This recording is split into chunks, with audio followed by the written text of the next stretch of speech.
you can take the largest pyramid on Giza and take the second largest pyramid and add up all of their sides, the length of all of their sides, and it's called the mean of the sides.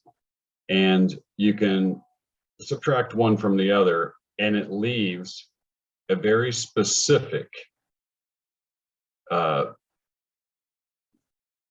leftover, I guess, what would you call it?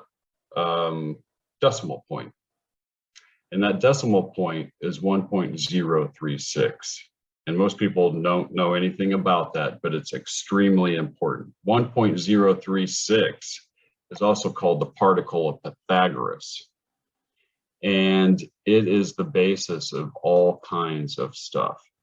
But what's fascinating about that is that 0.0136 is the exact discrepancy between the mass of our star and the mass of Sirius B in the Sirius constellation, which means that there's a harmonic relationship by virtue of math alone between those two stellar bodies, which means anytime something happens in the star Sirius, it causes instantaneous change in our star.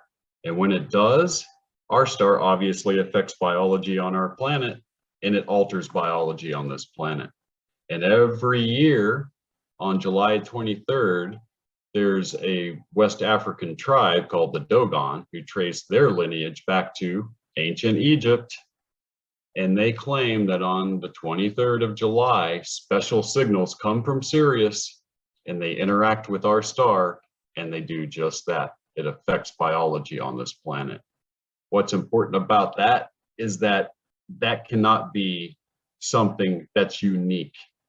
It means that that same harmonic relationship exists between stellar bodies universe-wide. It means that you can cause instantaneous change throughout the entire universe simply by virtue of this connection.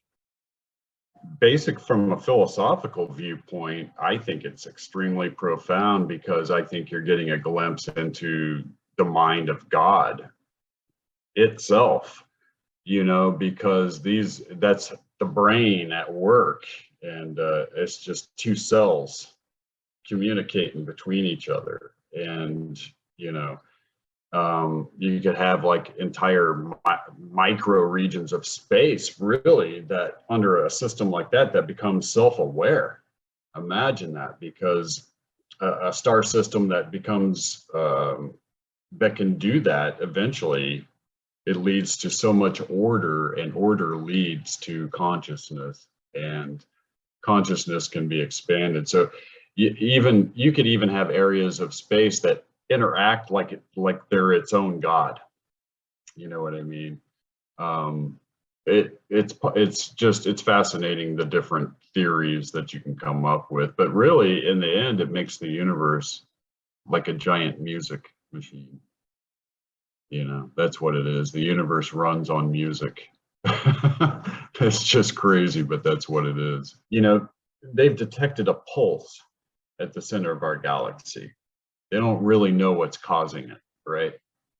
Imagine that pulse goes out and it hits these stars and it causes them to vibrate, and it hits these, causes them and them and them, and it goes throughout the entire system.